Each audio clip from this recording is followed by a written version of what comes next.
இப்போ சென்னை அப்படின்றது திமுகவுடைய கோட்டை.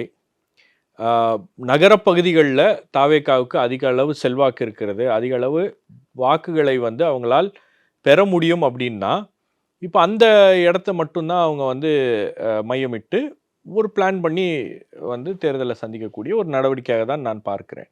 இப்போ அவங்க இங்க தான் போய் நிக்கணும், அங்க தான் போய் நிக்கணும் அப்படின்றதெல்லாம் வந்து நீங்களும் நானும் உட்கார்ந்து முடிவு பண்ண முடியாது. அது அந்த கட்சி எடுக்கின்ற ஒரு நடவடிக்கை. பட் அவங்களுடைய நோக்கம் என்ன அப்படின்னு பார்த்தீங்கன்னா, இப்ப நீங்க சென்னையில விஜய் போட்டியிடுறாரு. விஜயோட மற்ற கட்சியுடைய முன்னணி நிர்வாகிகள்லாம் போட்டியிடுறாங்கன்னா, சென்னையில ஒரு மேக்ஸிமம் இம்பாக்ட் நம்மளால கிரியேட் பண்ண முடியுமா? அப்படின்றது அவங்களுடைய எண்ணமாக இருக்கிறது. சென்னையில நீங்க நின்னீங்கன்னா, அதோடைய விசிபிலிட்டி வந்து ரொம்ப அதிகம்.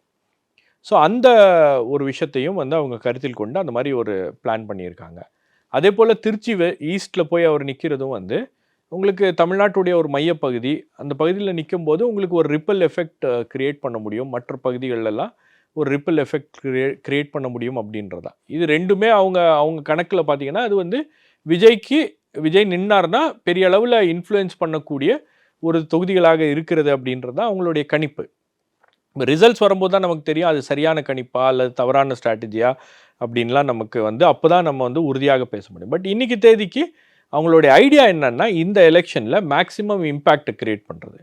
நீங்க எவ்வளோக்கு எவ்வளோ வோட் ஷேரை நீங்க வந்து வாங்குறீங்களோ, எவ்வளோக்கு எவ்வளோ சீட்ஸை நீங்க வந்து ஜெயிக்கிறீங்களோ, அதுதான் வந்து உங்களுடைய கட்சியுடைய எதிர்காலத்தை தீர்மானிக்கக்கூடிய ஒரு விஷயமாக இருக்கும். அப்ப இந்த தேர்தல்ல அத மையப்படுத்தி தான் அவங்களுடைய ஒட்டுமொத்த வேலையும் இருக்கிறது. நீங்க வந்து